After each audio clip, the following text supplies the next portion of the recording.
దేవుని పరిశుద్ధ నామమునకు మహిమ కలుగునుగాక. యేసుక్రీస్తు వారి నామములో మరొకసారి కూడా ప్రేమాభివందనములను తెలియజేస్తూ ఉన్నాను.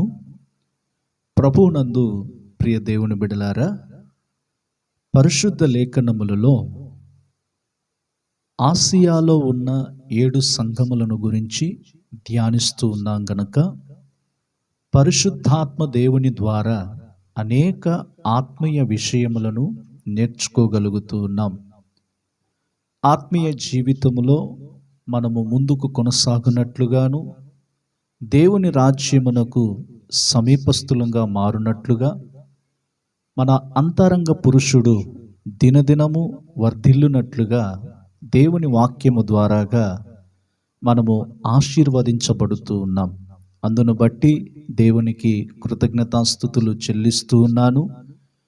మరి ఈ సమయములో ప్రకటన గ్రంథము 3వ అధ్యాయము 7వ వచనము నుండి 13వ వచనం వరకు గమనించినట్లయితే, ఫిలదెల్ఫియాలో ఉన్న సంఘపు దూతకు ఇలాగు రాయము: దావీదు తాళపు చెవి కలిగి ఎవడునూ వేయలేకుండా తీయువాడును, ఎవడునూ తీయలేకుండా వేయువాడునైనా సత్యస్వరూపియగు పరిశుద్ధుడు చెప్పు సంగతులేవనగా, నీ క్రియలను నేనెరుగుదును, నీకున్న శక్తి కొంచెమై ఉండినను నీవు నా వాక్యమును గైకొని నా నామమును ఎరుగననలేదు. ఇదిగో, తలుపులు నీ ఎదుట తీసి ఉంచియున్నాను, దానిని ఎవడునూ వేయనేరడు. యూదులు కాకయే తాము యూదులమని అబద్ధమాడు సాతాను సమాజపు వారిని రప్పించెదను. వారు వచ్చి నీ పాదముల ఎదుట పడి నమస్కారము చేసి, ఇదిగో నేను నిన్ను ప్రేమించితినని తెలుసుకున్నట్లు చేసెదను. నీవు నా ఓర్పు విషయమైన వాక్యమును గైకొంటివి గనుక భూనివాసులను శోధించుటకు లోకమంతటి మీదకి రాబోవు శోధన కాలములో నేనును నిన్ను కాపాడేదను. నేను త్వరగా వచ్చుచున్నాను. ఎవడునూ నీ కిరీటము అపహరింపకుండునట్లు నీకు కలిగిన దానిని గట్టిగా పట్టుకునుము. జయించు వానిని నా దేవుని ఆలయములో ఒక స్తంభముగా చేసేదను. అందులో నుండి వాడు ఇక మీదట ఎన్నటికి వెలుపలికి పోడు. మరియు నా దేవుని పేరును పరలోకములో నా దేవుని యొద్ద నుండి దిగివచ్చుచున్న నూతనమైన యెరూషలేమును, నా దేవుని పట్టణపు పేరును, నా క్రొత్త పేరును వాని మీద రాసెదను. సంఘములతో ఆత్మ చెప్పుచున్న మాట చెవిగలవాడు వినుగాక. ప్రియులారా, ఈ వాక్య భాగములలో ఫిలదెల్ఫియాలో ఉన్న సంఘపు దూతకు రాస్తున్నటువంటి ఆత్మీయ కార్యములను గురించి ఈ సమయములో మనం ధ్యానించబోతూ ఉన్నాం. మరి ఇక్కడ గమనించినటువంటి ప్రాముఖ్యమైన అంశం ఏమిటంటే, నీకున్న శక్తి కొంచెమై ఉండినను నీవు నా వాక్యమును గైకొని నా నామమును ఎరుగననలేదు. దేవుడు ఒక మనిషికి ఎంత శక్తిని ఇస్తూ ఉన్నాడో ఆ శక్తిని బట్టి దేవుని ఎడల తాను కృతజ్ఞత కలిగిన వాడుగా ఉంటున్నాడు. మన శక్తికి మించి దేవుడు మన యొద్ద నుండి ఏది ఎదురు చూడడం లేదు. కానీ మనకున్న బలముతోనే దేవుణ్ణి మహిమపరుస్తూ ఉన్నాము, దేవునిని ఆరాధించగలుగుతున్నాము, దేవుని కార్యములను మనము చేయగలుగుతూ ఉన్నాం. నా ప్రియ దేవుని బిడలారా, మనకున్నటువంటి కొంచెం బలముతోనే దేవుని కార్యములను బలముగా చేయాలనేదే ఈ వాక్య భాగములో నుండి మనం నేర్చుకోగలుగుతూ ఉన్నాం. మనం బలహీనులంగా ఉన్నప్పుడు, దేవుని సన్నిధిలోనికి వచ్చినప్పుడు బలవంతులంగా మార్చబడుతూ ఉన్నాం. మన బలహీన సమయములలో దేవుడు తన కృపనిచ్చి మనలను బలపరుస్తూ ఉన్నాడు. మరి దేవుడు మనకిచ్చినటువంటి ఈ కొంచెం బలముతో దేవునిని ప్రేమించే వారముగాను, దేవునిని వెంబడించే వారముగా ఉండాలని ఈ వాక్యముల ద్వారాగా మనం నేర్చుకోగలుగుతూ ఉన్నాం. కనుకనే ఇక్కడ చెప్పబడుతున్నటువంటి ఈ సంఘమునకు ప్రాముఖ్యమైనటువంటి కార్యములు ఏమిటంటే, దేవుడు ఈ సంఘం యొక్క క్రియలను ఎరిగి ఉన్నాడు. వారు చేయుచున్నటువంటి మంచి క్రియలను గమనిస్తూ ఉన్నాడు. వారు చేయుచున్నటువంటి చెడు క్రియలను కూడా దేవుడు గమనించుచూ ఉన్నాడు. ఎందుకంటే దేవుని యొక్క నేత్రములు లోకమందంతట కూడా సంచరించుచూ ఉన్నది. కనుక మనము పడుకొనుటయు, లేచుటయు, నడుచుటయు, కూర్చుండుటయు సమస్తమును దేవుడు ఎరిగి ఉన్నాడు. కనుకనే దావీదు భక్తుడు 139వ కీర్తనలలో మనము గమనించినట్లయితే అక్కడ చెప్పబడుతున్నటువంటి మాటలను మనము చూస్తున్నప్పుడు, దావీదు తాను చేయుచున్నటువంటి ప్రతి కార్యములను గురించి, అనగా మన మనస్సులోనికి ఆలోచనలను రాక మునుపే దేవుడు ఎరిగి ఉన్నాడని అక్కడ రాస్తూ ఉన్నాడు. నా ప్రియ దేవుని బిడలారా, దేవుడు మనకిచ్చినటువంటి ఆ బలముతోనే ఈ క్రైస్తవ జీవితము కొనసాగించుదాం. ఎందుకంటే మనకున్నది కొంచెం బలమే. ఈ కొంచెం బలముతో దేవుని కార్యములను చేయగలిగే వారముగా ఉంటున్నామా? కనుకనే ఇక్కడ చెప్పబడుతున్నటువంటి ఈ మాటలలో, నీకున్న శక్తి కొంచెమై ఉండినను నీవు నా వాక్యమును గైకొని నా నామమును ఎరుగననలేదు. మనకున్నటువంటి కొంచెం బలముతోనే దేవుని వాక్యమును గైకొనాలి. దేవుని వాక్యమును విడిచిపెట్టేది కాదు, కానీ ఆయన వాక్యములను గైకొని నడవాలని యాకోబు రాసినటువంటి పత్రికలలో గమనించుచూ ఉన్నాం. ఎవరైతే దేవుని వాక్యమును గైకొనేవారుగా ఉంటున్నారో, ఆ వాక్యానుసారముగా నడుచుచూ ఉన్నప్పుడు ఆయన ఆశీర్వాదములను పొందుకొని ఈ భూమి మీద ఇతరులకు మాదిరిగా మనము జీవించగలుగుతూ ఉన్నాం. కనుక దేవుని పిల్లలమైనటువంటి మనందరిలో కూడా దేవుని వాక్యమును గైకొనే వారముగా ఉండాలని దీని ద్వారాగా మనము తెలుసుకోగలుగుతూ ఉన్నాం. దేవుని వాక్యమును ఎవరైతే గైకొనలేకుండా ఉంటున్నారో వారి జీవితములలో అనేక తప్పిదములకు చోటిచ్చేవారుగా ఉంటున్నాం. కనుకనే దేవుని వాక్యమును మనము గైకొనాలని దేవుని పరిశుద్ధ లేఖనాలలో అనేక చోట్లలో మనము గమనించినట్లయితే, ఆయన వాక్యానుసారముగా ఆయన ఆజ్ఞలను గైకొని ఆయన కట్టడలను ఆయన విధులను నడిచిన ప్రజలందరి జీవితాలలో అనేక ఆశీర్వాదములకు వారసులుగా మార్చబడ్డారు. దావీదు రాసినటువంటి మొదటి కీర్తనలను మనము గమనించినట్లయితే, ధర్మశాస్త్రములను దీవారాత్రములను ధ్యానించువాడు ధన్యుడు అని చెప్పబడుతూ ఉన్నది. మరి అతడు నీటి కాలవల యొద్ద నాటబడినటువంటి చెట్టు వలె ఆయా కాలములలో ఫలమిచ్చువారుగా ఉంటున్నారు. మరి దేవుని పిల్లలమైన మనము అంత్య దినములలో దేవుని వాక్యమును గైకొనే ఒక ప్రజలంగా మనం ఉండాలి. కానీ దేవుని వాక్యము ఒక ప్రక్క, మనము మరొక ప్రక్క త్రోవలో వెళ్ళకూడదు. అలా వెళ్ళినట్లయితే దేవుని యొక్క రాజ్యమునకు మనము సిద్ధపడలేము.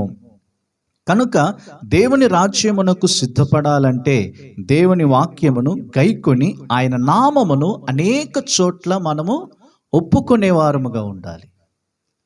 కనుక దేవుని నామమును గురించి అనేక చోట్ల మనం ప్రకటించే వారముగా ఉండాలి. అపోస్తుల జీవితాలలో మనము చూస్తున్నట్లయితే, అపోస్తుల కార్యములు 1వ అధ్యాయములో వారు అనేక విధములుగా దేవుని యొక్క నామమును బలముగా ప్రకటించేవారుగా ఉన్నారు.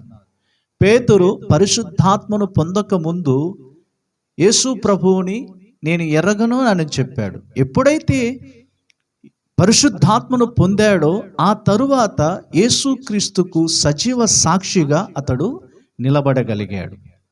కనుకనే ఈ రోజుల్లో మనము కూడా దేవుని వాక్యమును గైకొని దాని ప్రకారముగా మనం నడుచుచూ ఉన్నట్లయితే, వారిని బట్టి ఇదిగో తలుపు నీ ఎదుట తీసి ఉంచి ఉన్నాను, దానిని ఎవడును వేయనేరడు అని చెప్పుచూ ఉన్నాడు.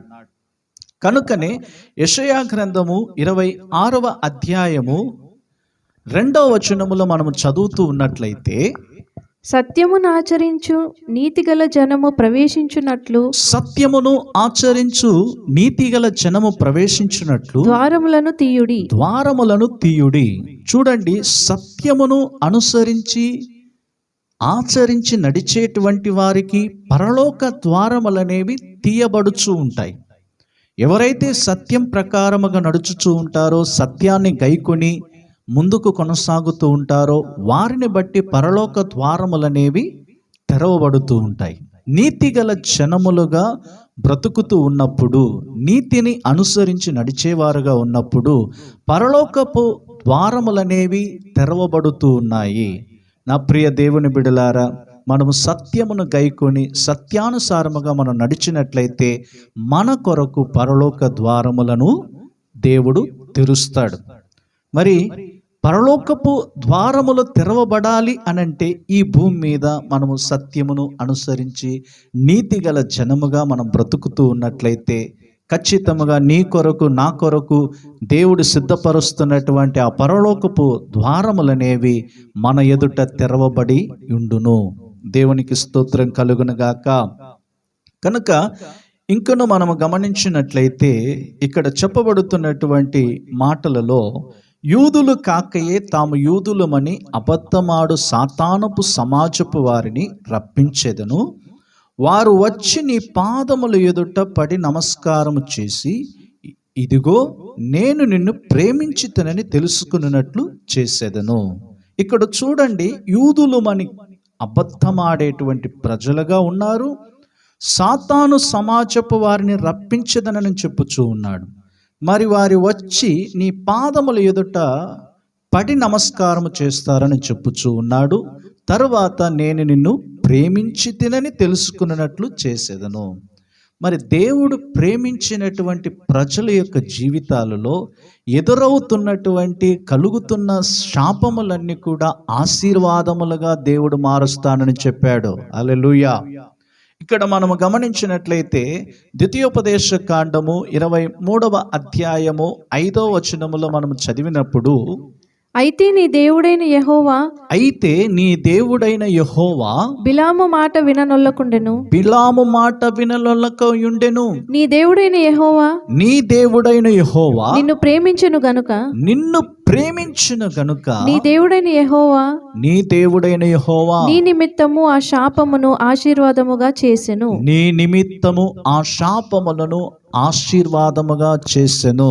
చూడండి, ఇక్కడ చాలా చక్కగా చెప్పబడినటువంటి ఒక వాగ్దానం మనము గమనించగలుగుతూ ఉన్నాం. ఈ సంవత్సరం ప్రారంభించిన దినం మొదలుకొని ఈ సంవత్సరం యొక్క ఆఖరి మాసములో మనం వచ్చాం. ఈ ఆఖరి మాసములో మన జీవిత విధానములన్నీ కూడా మనము గమనించినట్లయితే ఇక రాబోయే నూతన సంవత్సరం ఎలా ఉండబోతుందో మనకు తెలియదు. అయినను దేవుని మీద విశ్వాసం ఉంచుచున్నాం, దేవుని ఎడల నమ్మకము కలిగి ఉన్నాము.